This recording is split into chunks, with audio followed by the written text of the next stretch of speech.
بعینہ ہی جمعے کا وقت تھا، فاروق اعظم منبر مصطفیٰ پہ جلوہ گر ہیں اور خطاب فرما رہے ہیں، اور آپ نے اپنی خلافت کے اندر حضرت ساریہ کو مقام نہاوت میں بھیجا تھا کہ وہاں جاؤ، اسلام کی سربلندی کے لیے وہاں کے لوگوں سے مقابلہ کرنا تھا۔ اب نہاوند 1500 میل کی مسافت پر ہے مدینہ طیبہ سے۔ فاروق اعظم خطبہ دے رہے ہیں، دوران خطبہ آپ نے سامنے سے دیکھا حضرت ساریہ پہاڑ کے دوسری سمت آئے اور مخالفین پہاڑ کے پیچھے سے حملہ کرنا چاہ رہے تھے، وہیں بیٹھے بیٹھے آپ جو گفتگو کر رہے تھے اس سے ہٹ کے آپ نے فرمایا یا ساریۃ للجبل، اے ساریہ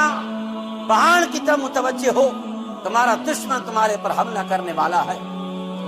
اب جو لوگ خطاب سن رہے تھے، آپ کی بات کو سن رہے تھے، توجہ سے آپ کو دیکھ رہے تھے، انہوں نے کہا کہ یہ بیچ میں کون سا جملہ معترض آپ نے استعمال فرمایا؟ یہاں تو ساریہ کو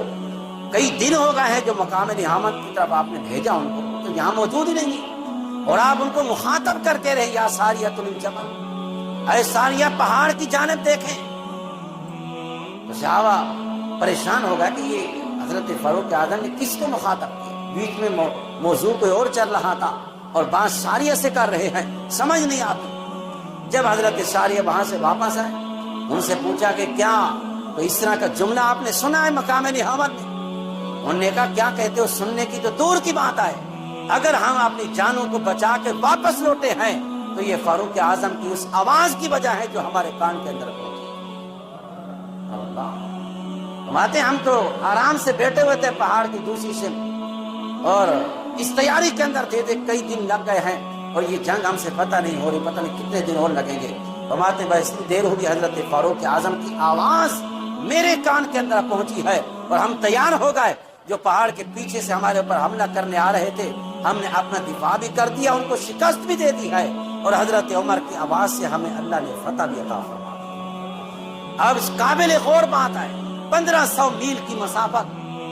یار بیچ کے اندر پہاڑ بھی تو آئے ہوں گے، درخت بھی ہوں گے، حجابات بھی ہوں گے، حضرت عمر کی عظمت و شان دیکھیں، 1500 میل کی مسافت سے دور بیٹھے ہوئے ہیں، اپنے غلاموں کو دیکھ بھی رہے ہیں، پہچان بھی رہے ہیں، اور ان کی مشکل کو حل کرنے کی اللہ نے ان کو طاقت بھی عطا فرما دی۔ جن کے غلاموں کے اندر اتنی طاقت ہے، یہ تو حضور کے غلام کی بات ہے،